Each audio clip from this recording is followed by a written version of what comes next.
Hello, fellow ink drinkers, and welcome back to the Blind Girls Book Talk podcast.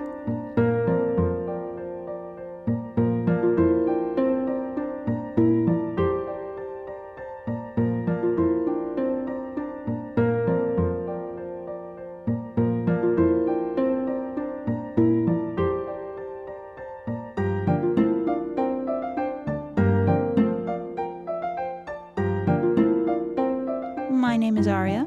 And I'm Belle. And we are two sisters who love books and love to read. And so we decided to make this podcast to do a talk of a bunch of different bookish content. This can vary from book theories to book-to-movie adaptations to book reviews. The list goes on. It's, again, just a variety show of a bunch of different bookish content. But today we are actually going to be talking about book organization, and more specifically, how we organize our bookshelves. Now, I will say we both use a very similar system because I always enlist Belle to organize my books or to help me organize my books. I pretty much make her do the work and then I have to do I do the go through part and then she helps me put them back on the shelves. So do you want to walk through kind of how you organize your books? Okay, so for me, I have very limited shelf space. Where I keep my books is in like this corner back room to our house.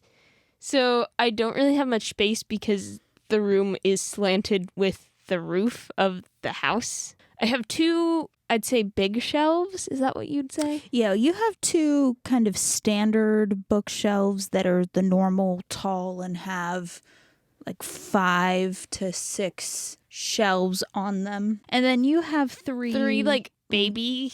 Yeah, like the little ones that you get from, I don't know, I think wherever I got you them can, from Big Lots. Yeah, wherever you can get furniture a little bit more cheaply. And those guys are just 2 to 3 shelves. Like you could make it 3 shelves, but you have 2 that you made 3 shelves and then the one that you made just with 2 shelves. Yeah, because if you do the 3 shelves, like hardly anything fits in the 3. Yeah, they're very tiny shelf space wise.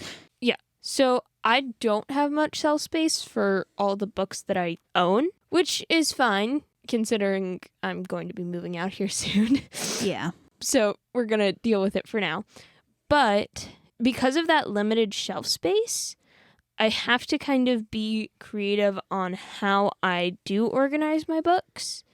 So I kind of have developed an organization by category. Yeah, I think that's how one would classify your style of organization, because you really do more by, it's not entirely genre, but it's kind of genre based, and then from there it's just different books that kind of go together is the best way to describe it. Yeah, I mean, I don't necessarily do it based on genre, but I do like create my own category system. That would be the best way that I would describe it, because I mean, you have your shelf of... So I have like my shelf of fairy tales, which have like pretty much any and every fairy tale retelling.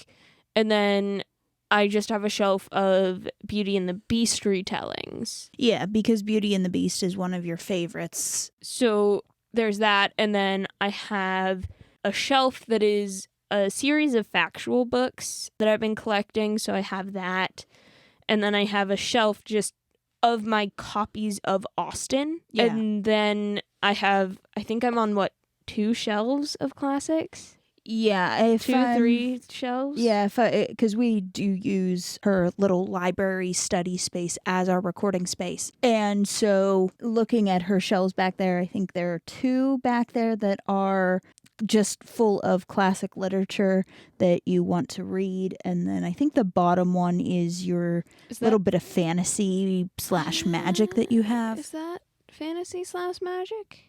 Yes, that would be, because I moved the historical Yeah, we had recently moved her historical to the other big shelf, her historical fictions. And then I have like another, on my other shelf, I think the top is like lifestyle books. Yeah, the few lifestyle books that I have. own, or like psychology, Island of the Colorblind's up there, those type of books. And then I have my Jane Austen retellings, which is completely full, and you need to stop me from buying. Yeah, that's not going to happen.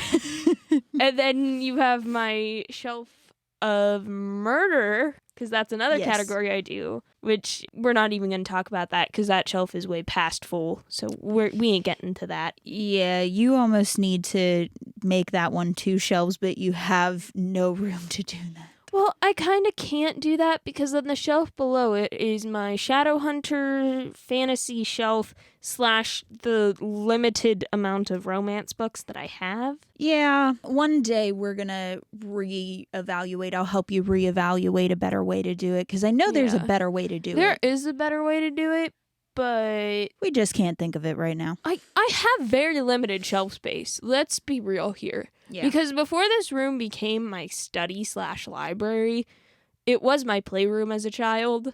Yeah. And nobody thought that it was going to turn into what it is now.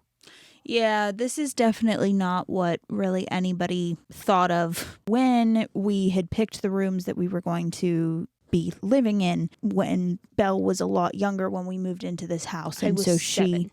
So she kind of automatically said, I'm going to make this my playroom. And we were like, yeah, that's brilliant. And now it's morphed into her little study area, which is nice. And I'm kind of jealous that I only use mine for storage. No, you have that big round chair there. You could have used it for studying, but you had to study around people. Yeah, I did like to study around people just so that way I could bounce ideas off of other people. Unlike me. That's kind of how I learn best. We've learned is that I like to just kind of talk to other people and just bounce ideas off as I'm kind of thinking through things. So for the most part, I think I did a lot more homework in my room and only a little bit out in the study. Sometimes me, it was, I'm going to do it. Leave me alone. And I'm still that way. Like, I love just learning at my own pace and by myself. So when the pandemic hit and, my college went all online, I was thriving. Yeah, you really had enjoyed that because you were just back in your study doing your thing. And everybody learns differently. So yeah, everybody's different. So to each their own. For me, eventually moving my desk into my now study is what was best for me. Yes. So you have just kind of these, and I have them too, except mine is broken down a little bit differently because I'm a bit more of a different reader. So that's like the one thing. We each break them up into categories, but our categories are different. So like I have my big shelf of Austen retellings, and Aria has a big shelf of just witch type books. Yeah, I have a lot of, and I call them, there's kind of the witch category, and then there's also the magic as well. There is a bit of a distinction between the two. Well, your magic is kind of in with your fantasy. I need to find a better system of how to break it down, to be honest with you, because mine sometimes becomes this amalgamation of fantasy / magic / witchcraft / vampire / like there's just a whole lot of slashes and there's no real good way to break it down a little bit better. So that's just something that I have to figure out on my own because I do try to break it up a little bit. Sometimes it's successful, sometimes it's not. It really just depends on each time that I go through. But I also have and this is something that you don't really have, is I have my shelf that has, I call them like my reference books, and pretty much these are just different collections of Greek mythology stories, of just different mythology stories. Plus there are some classics in there. Like there's a couple books of Poe in there. And I have that shelf because I am trying to get more into writing stories myself personally. That's a little bit of a goal of mine. And so I wanted to have a shelf of things that I could pull inspiration from because, again, I love retellings and I love, how people put their spin on different stories. At the end of the day, I would like to try to do that. It might not work out. We'll find out as time goes on, but I just kind of have essentially one whole shelf that is, those reference books is my classics. And then I think at the bottom of that shelf is like my box sets of different it's your books. box sets. The only thing that I think I have that kind of comes close to your reference shelf is probably the book of like useless information that I collect. Yeah, those are probably the closest that you come, but that's also because you really do like Useless trivia facts. and that kind of thing. Whereas as you like to say, I breathe and I know things. You just know things. Like you don't even. It's called research.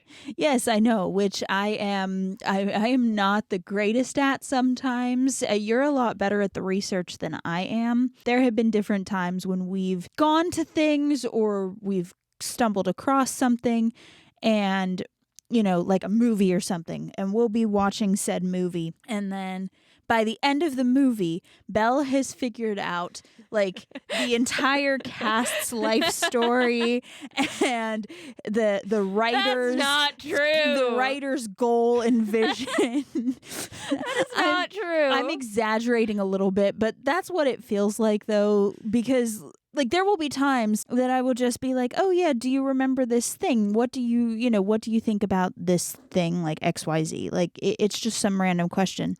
And she'll rattle off this answer. That's accurate. Like it seems like it's pretty accurate. I'm like, how the heck do you know this?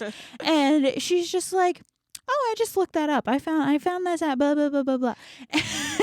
And so for me, I'm just kind of like, oh, she just knows things, and that's fine. I need my oracle, my sphinx. It's really, I just like useless information because then I can just be like, tell me a fact I don't know. And then there's very few people who can be like, oh, there's this fact. I like being the one to correct people when they're wrong.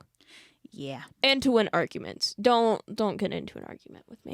That seems to be pretty darn accurate. Well, anyway, so after we get our categories in, then it's my job to kind of put them on the shelves, which as much as I'd like to put them in a better organizational way than I put them in, because pretty much as of right now, for whenever I put both of our collections onto our shelves, it's pretty much a, how can I make this jigsaw puzzle work to fit as most books in a shelf as I can?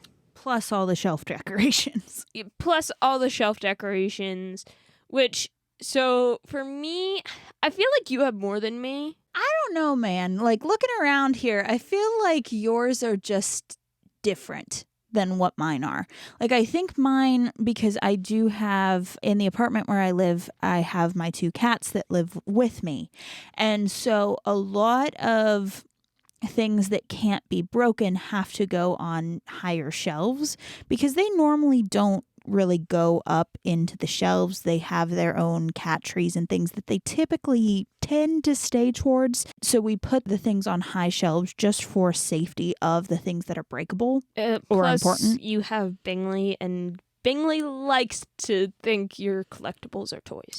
Yes, he does that a lot. So I have to kind of put things that have a little bit more give to them towards the bottom. And those are the ones that the bottom shelves are the ones where a lot more books sit, and then the top ones are less and less and less and less until it's kind of all shelf decor, just because that's the only way that I can get it to fit at this point with how my apartment is and with having the cats. Hopefully one day when we move, it will be a little bit better because then the cats can kind of have their dedicated space, and hopefully I can at least kind of shut where my bookshelves are away from them so that way they don't. Well, I'm hoping, because fun fact, I'm going to law school after I graduate. So Arya is coming with me wherever I go. We're gonna get an apartment together, and it's gonna be great. Yes. 2 blind girls living together. What can possibly go wrong? It'll be great. But I really want to have an office for where I can get my schoolwork done, where Arya can get any work done that she has, and then all of our books could just be in that room, and then we could just close it off to the cats. Yeah, that is the ultimate goal. So we'll see what happens. Time will tell. But regardless, so a lot of times then, yeah, Belle is pretty much playing this really weird game of Tetris about trying to figure out how many books can go on a shelf and how many books can she fit on a shelf safely. With still looking aesthetically pleasing to the eye. Yes. And she hasn't done the whole, because there are some people that do double stacking. Oh, I hate that. She We are hasn't- never double stacking. Yeah, she hasn't done that, and she does not like to do that. So, we just kind of go with what we got, and eventually, things are starting to spill over a little bit, so I think before we move, we are going to have to downsize a bit. But that will come with time. All right. Well, do you have any other tips for anybody, or do you have any tips for anybody if they're looking for some inspiration for book organization? Pretty much when it comes to book organization, you just have to find what works for you. For me and Arya, it just works that we do it by our own category system. But, I mean, for some people, they don't like that. For some people, they do alphabetical order by author. Some do complete genre. It's all dependent on you and what you like the best. Yeah, I would agree with that. I mean, everybody has their own things. There's some people that they have to have it color coded because neither of us can see color. That doesn't really go. We ain't doing that. Yeah, we're not. We don't do that. So for us, it is very much the genre system works well. For some people that won't, and that's okay. And I mean, at the end of the day, organizing your shelves should be something that is satisfying to you and what looks good to you. Exactly. All right. Well, we are about out of time for today. We want to thank you for joining us as we talked about how we organize our books. If you like what we're doing, if you want to help us grow the show, you can leave a like, leave a comment, leave a review, all of that good stuff. Share it if you would like. You don't have to, but if you'd like to, again, really helps us to grow the show. So, like I said earlier, my name is Aria. And I'm Belle. And next week, dear readers, we are going to be talking about our buddy read of the Inheritance Games. Okay. So we will see you guys next time. Bye. Bye.